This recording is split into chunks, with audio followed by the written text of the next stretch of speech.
السلام عليكم ورحمة الله وبركاته. معكم سماح بنت النيل.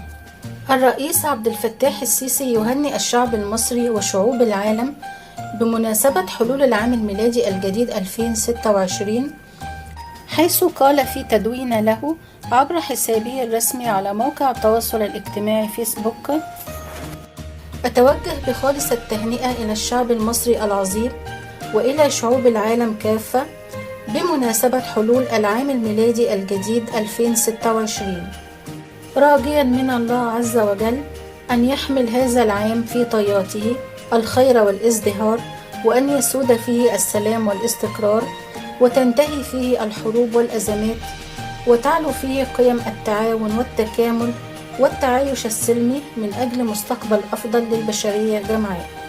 كل عام وأنتم طيبين ومصر دائما بخير. كل سنة وانت طيب وبخير يا سيادة الرئيس، وكل الأسرة الكريمة طيبين وبخير، وكل المصريين طيبين وبخير، وكل شعوب العالم طيبين وبخير. سنة سعيدة علينا جميعا يا رب.